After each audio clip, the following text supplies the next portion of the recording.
I'm Arumugam Manthiram. I joined the Indian Institute of Technology, Madras in 1976 to do Ph.D. in the Department of Chemistry. When I submitted my Ph.D. Thesis in 1980, of course, the degree was awarded in the convocation in 1981. After my Ph.D., I worked 4 years in India in a small university. Then I had the opportunity to go as a postdoctoral fellow to the University of Oxford in England in 1985 to work with Professor John Goodenough. 1 year later, in 1986, both of us moved together from Oxford to the University of Texas at Austin in 1986. Then I continued as a postdoc for a few years. Then I became a faculty in the Department of Mechanical Engineering at the University of Texas at Austin. And ever since, I have stayed in Austin and at the University of Texas at Austin for the past 35 years. So I worked on different things over the years, but largely during the past 10, 20, 25 years, very heavily focused on rechargeable batteries, particularly lithium-ion batteries, which you are all very aware of. You use in cell phone, laptop, electric vehicle, and there is a lot of interest to use them for grid storage. So Professor Goodenough received the 2019 Nobel Prize in Chemistry, with whom I worked at Oxford, and we moved together to the University of Texas at Austin in 1986. He is 99 years old. He is still working, not retired, because in the US there is no retirement age. So we are next to each other.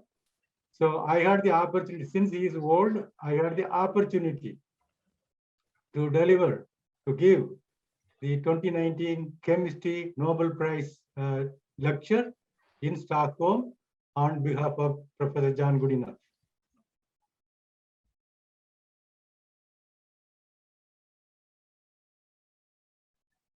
So I direct a large research group, about 30, 35 people. Okay. More than 20 PhD students and postdoctoral fellows. My group has published 850 journal articles over the years. So I can honestly tell you what is happening and what is the future. So right now, the batteries, lithium-ion batteries, are based on solid electrodes and liquid electrolyte. Yes. And that works very well. And that's what we use in cell phone, laptop, and electric vehicle. And that will be there for a long time. Okay. Solid-state batteries are great because they will have better safety. They can also give better energy density. But there are a lot of challenges.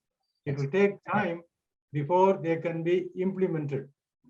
It's not going to be tomorrow or day after tomorrow. It is going to take a long time, because in all solid-state batteries, you have 2 solid electrodes and a solid electrolyte. So 3 solids are touching each other, and transferring ions from one solid to another solid is difficult. You can imagine. If you have a solid and it is wetted by liquid, the transfer of charge, meaning lithium ion from the solid to the liquid or from the liquid to the solid, is easy, because the liquid electrolyte will wet the solid surface. So that's the challenge. Number 2, how are we going to make large area ceramic solid electrolyte with good mechanical properties? That is another issue. Right now, we use polymeric separators. They are very flexible, polypropylene, so no issue. So these are all the challenges. The solid-state batteries look great, very attractive, but it needs a lot of work down the road before they can become really practical.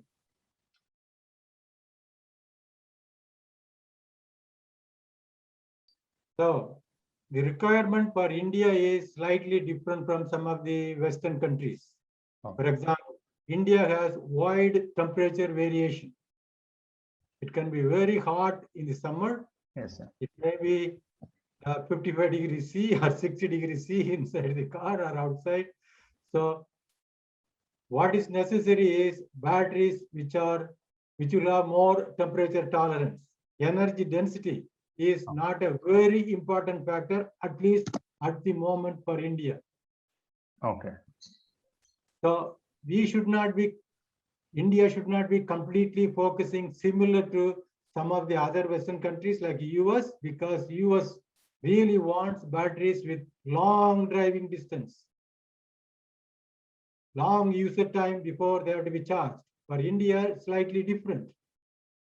Like I said, cost has to be lower and then temperature tolerance. Now, you asked a question between lithium ion batteries and sodium ion batteries. Yes, right now, lithium is not the biggest problem, meaning availability. But down the road, 10 years from now, 20 years from now, it could become a problem. For that, sodium will be better. But now, lot of work has happened in the lithium ion batteries, starting from 1985, when I worked with Professor Goodenough.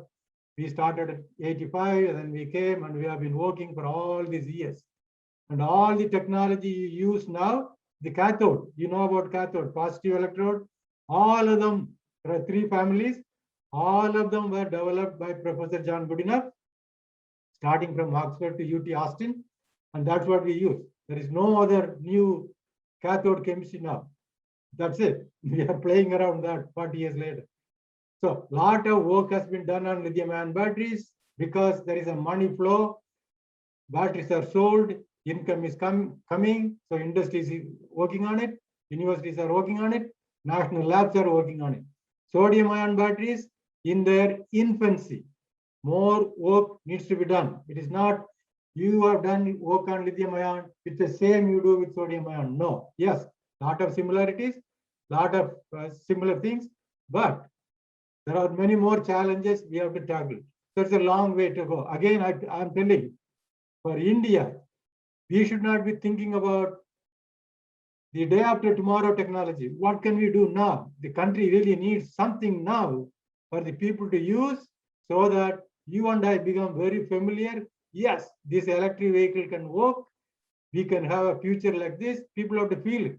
So work with some existing technology, today's technology, implement, put it in the vehicle, and then show. So then do the next stage. So we should not be focusing all our efforts in day after tomorrow's technology that will take time. Both solid state batteries like that, really, sodium ion, maybe a little bit earlier, but still more work needs to be done.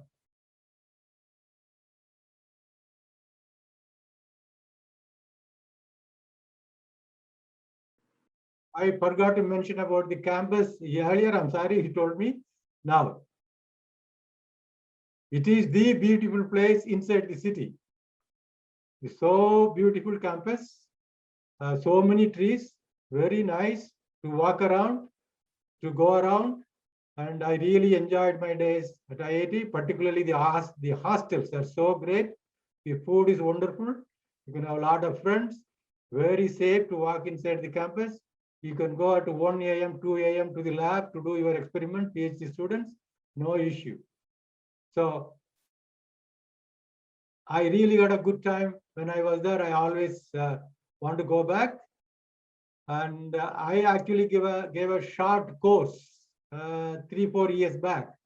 I was staying in that Bose Einstein guest house, I think the new guest house, for 10 days. So I gave a short course there on electrochemical energy storage. And I will be very happy to do such things in the future if the institute is interested.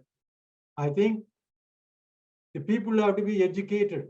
It is one thing industry doing the battery and selling, putting it in the car, but there is a lot of knowledge base. It is necessary education-wise because people have to be trained so that they can be absorbed in the battery industry. So if needed, I'll be very happy to stay there and give a course in a very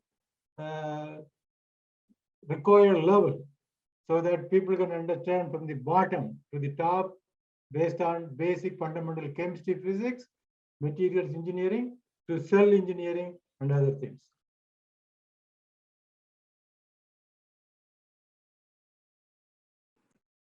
Okay, when you take a battery, cost is number one. Energy density, that means how much you can store in a given volume or given weight before you have to recharge, user time basically. And then cycle life, how long you can use your battery back and forth, charging, discharging, how long you can use. What kind of safety they have. The material and base batteries you use, what kind of environmental impact they may have. All these are important. Of course, how fast you can charge, how fast you can take the energy out from the battery, that's also important. Cost is the most dominant factor. Energy density, safety, cycle life, everything adds to cost. If my battery can work for 20 years, I do not have to replace it. That's cost, that's saving money. If there is no safety issue, I do not have to break my head in making, assembling, controlling, all those. So that saves money. So everything is cost. Now, material cost is one thing, but there are a lot of other costs associated with that. For materials cost, yes, India should have recycling capability.